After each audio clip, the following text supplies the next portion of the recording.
Assalamualaikum warahmatullahi wabarakatuh. Perkenalkan, nama saya Sarlasmini dengan NIM 2401110062 dari jurusan Ilmu Administrasi Publik. Di sini saya akan menjawab beberapa pertanyaan ujian akhir semester dari mata kuliah Manajemen Strategi. Pertanyaan pertama yaitu, jelaskan urgensi mempelajari manajemen strategi. Mempelajari manajemen strategi memiliki urgensi yang tinggi bagi organisasi dan individu, seperti pengambilan keputusan yang lebih baik. Manajemen strategi membantu menganalisis situasi dan mengambil keputusan yang lebih informasional, sehingga organisasi dapat merespon perubahan lingkungan dengan lebih cepat. Dengan memahami manajemen strategi, organisasi dapat mengembangkan keunggulan yang kompetitif yang berkelanjutan, baik melalui inovasi produk maupun efisiensi operasional atau diferensiasi layanan.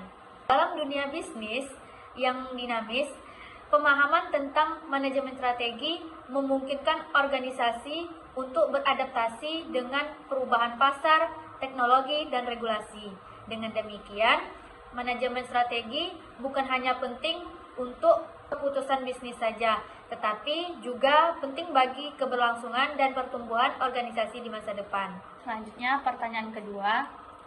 Salah satu tahapan dari proses manajemen strategi adalah mengimplementasikan dan mengeksekusi strategi. Jelaskan apa yang dilakukan pada tahapan ini dan bagaimana mekanisme kerjanya. Pada tahapan implementasi dan pelaksanaan strategi dalam manajemen strategis, organisasi itu melakukan serangkaian langkah untuk menerapkan rencana strategi yang telah ditetapkan. Ada langkah-langkah dalam implementasi dan eksekusi strategi. Yang pertama ada strategi penyampaian. Menolak bahwa semua anggota organisasi itu memahami strategi yang telah dirumuskan. Yang kedua, penugasan tanggung jawab. Di sini menentukan siapa yang bertanggung jawab untuk setiap bagian dari strategi eksekusi. Yang ketiga, pengembangan rencana aksi. Di sini menyusun rencana aksi yang lebih mendetail termasuk garis waktu, sumber daya yang diperlukan. Yang keempat, alokasi sumber daya. Menyediakan sumber daya yang diperlukan, baik finansial, manusia, maupun material untuk mendukung pelaksanaan strategi. Yang kelima, pelatihan dan pengembangan.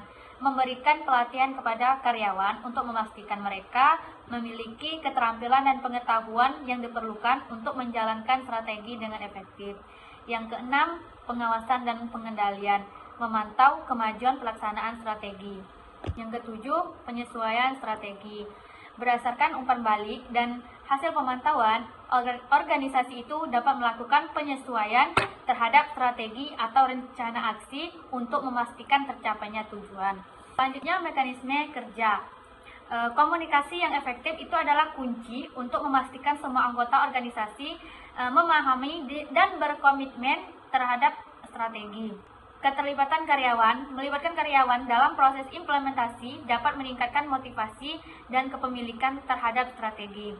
Terus, pengukuran kinerja, menggunakan metrik yang tepat untuk menunjukkan kemajuan dan efektivitas implementasi strategi. Peningkatan berkelanjutan, menerapkan siklus umpan balik untuk terus-menerus memperbaiki proses dan strategi berdasarkan pengalaman dan hasil yang diperoleh. Dengan langkah-langkah dan mekanisme kerja ini, organisasi dapat meningkatkan kemungkinan keberhasilan dalam mengimplementasikan dan melaksanakan strategi yang telah ditetapkan. Selanjutnya, pertanyaan yang ketiga yaitu tahapan penting dalam eksekusi strategi adalah menentukan best practice dan program-program perbaikan yang kontinu. Jelaskan maksudnya.